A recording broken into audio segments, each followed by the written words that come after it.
خبر اجل جنرال جیلی طالبان چرا به ترکیه فرار نمود؟ جزئیات بیشتر را در ویدیو تماشا کنید و کانال ما را سابسکرایب نمایید. بدر نیوز. جنرال جیلی که فوج پاکستان را به خانه شخصی شهید جنرال عبدالرازق داخل ساخت، از افغانستان به ترکیه فرار نموده است. جنرال جیلی به نام مبین قبل از سقوط جمهوریت در پاکستان میزیست و تحت حمایت مستقیم ISI به ضد افغانستان فعالیت می نمود. بعد از سقوط جمهوریت این جنرال جیلی چندین بار توسط اعضای استخبارات پاکستان که در استخبارات طالبان کار می کند گرفتار و تعذیب شد.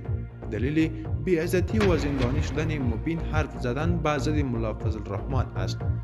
زمانی که مبین فهمید که افغانستان به شکل مکمل در کنترل پاکستان است، از افغانستان فرار نموده.